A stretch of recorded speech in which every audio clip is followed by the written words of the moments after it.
And we welcome you back to Newsmax Now. Donald Trump's foreign policy acumen has come under fire after recent remarks about Saudi Arabia, Japan, and NATO. In an article for the New York Times, Trump says if elected, he might stop buying oil from Saudi Arabia and other Arab allies unless they commit ground troops to fighting ISIS or reimburse the U.S. for fighting the militants. Trump also says he would be open to allowing Japan and South Korea to build their own nuclear weapons rather than depend on the U.S. for protection against North Korea and China. This is a sharp departure from historical U.S. foreign policy. Trump also criticized NATO again yesterday, just days before world leaders meet for a nuclear security summit. Take a listen. There's nothing wrong with saying that a concept was good, but now it's obsolete or now it's outmoded. Now, it can be trimmed up and it can be reconfigured, and you can call it NATO, but it's got to be changed. I mean, this thing was done many decades ago. Seems like common sense, but Trump's rival, Ted Cruz, has slammed him for his, quote, catastrophically foolish views.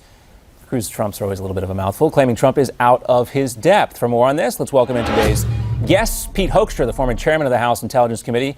He's also supporting John Kasich, and retired Major General Paul Vallely. He is a Donald Trump supporter. Gentlemen, thanks for being with us today. Thank you, John. Thank you. All right, I think we can all agree there needs to be some changes to NATO. However, it is very important. And Pete, I want to get your reaction to what Trump said and has been saying about NATO.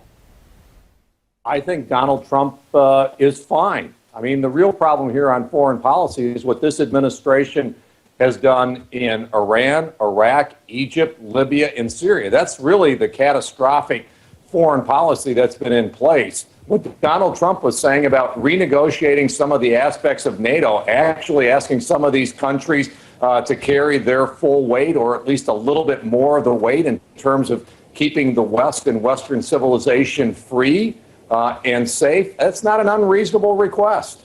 Well, General Vallely, you know, Donald Trump, by saying this to our NATO allies, do you think this sends the message that they need to hear, that they need to do more, step up to the plate? I mean, I know countries like Sweden are doing a lot.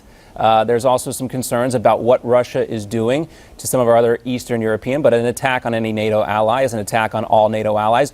But does this send the right message to these allies? Well, I think it sends a very strong message, and it's about time. You know, the United States puts the bill up to 70% of the cost of NATO.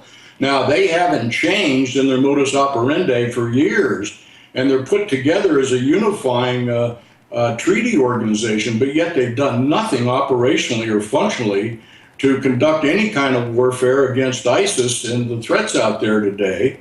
And they have not engaged right in Brussels, where the European Union exist also. They're not interfacing with the police enough to really mount a war against ISIS. So it's time somebody shakes them up, or they have to be reorganized to be a more functional state-of-the-art organization for this time and this place in history.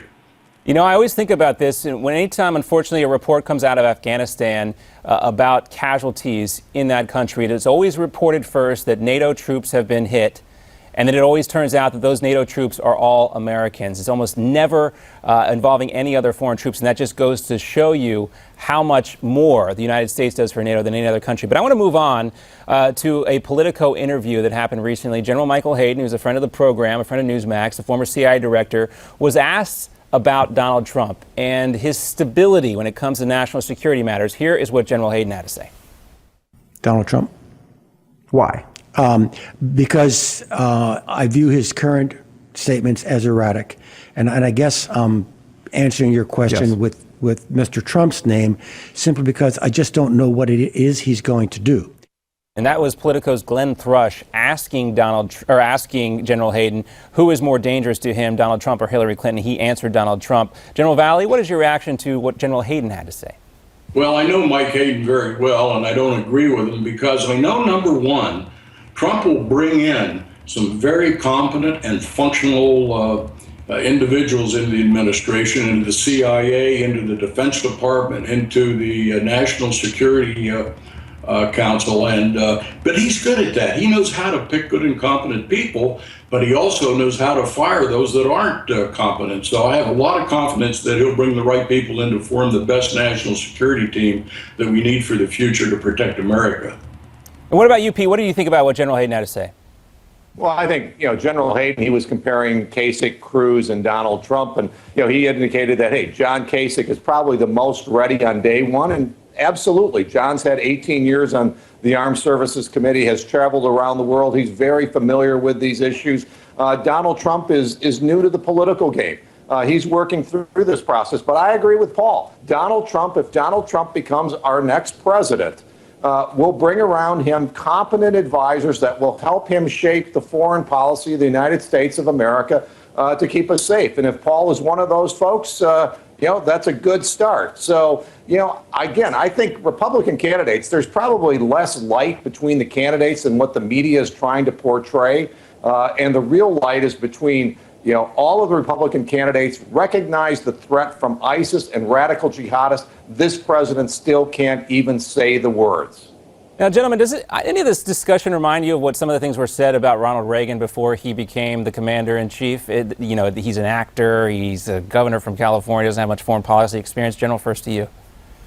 Well, first of all, he's a great American, as Reagan was. And, John Kasich and Ted Cruz are great Americans as well, and they're far more competent than what the Democrats have to offer. But I think from the standpoint of trying to break out of this establishment politics and be a realist in the world, Donald Trump seems to portray that better than any of the other candidates. So, as Pete knows, I know John and I've met Senator Cruz. They're great Americans. But I think overall, for leadership and the strength that we need in negotiations, we need somebody like a Donald Trump to break out and lead this country. We need that kind of strength now. All right, last word to you, Pete. Sure. I mean, what it was said about Ronald Reagan, and they were wrong about Ronald Reagan. It was also said about Barack Obama, and you know what? They were right about Barack Obama. He has set American foreign policy on his head. I think Paul and I agree that any one of the three candidates on the Republican side is going to be much better than what the Democrats put up. Where we disagree is he's for Donald Trump. I think John Kasich is the best, but either way, either one of those people is our next president. We're well on our way to an improved foreign policy. All right, gentlemen, thanks for being with us. And a special thank you to you, General Vallely. Tomorrow we're going to honor Vietnam veterans, as hopefully a lot of Americans will tomorrow. I want to say thank you for your service in the Vietnam War and elsewhere in the military, sir. Thank you very much. Thank you very much. All right, General Vallely and Pete Hoekstra, great to have them with us. Coming up next, Donald Trump and Ted Cruz's battle over their wives continues. Told you we had to talk about foreign policy first, but this won't go away. Is this the media's infatuation with the tawdry details? Can they let it go? Can we?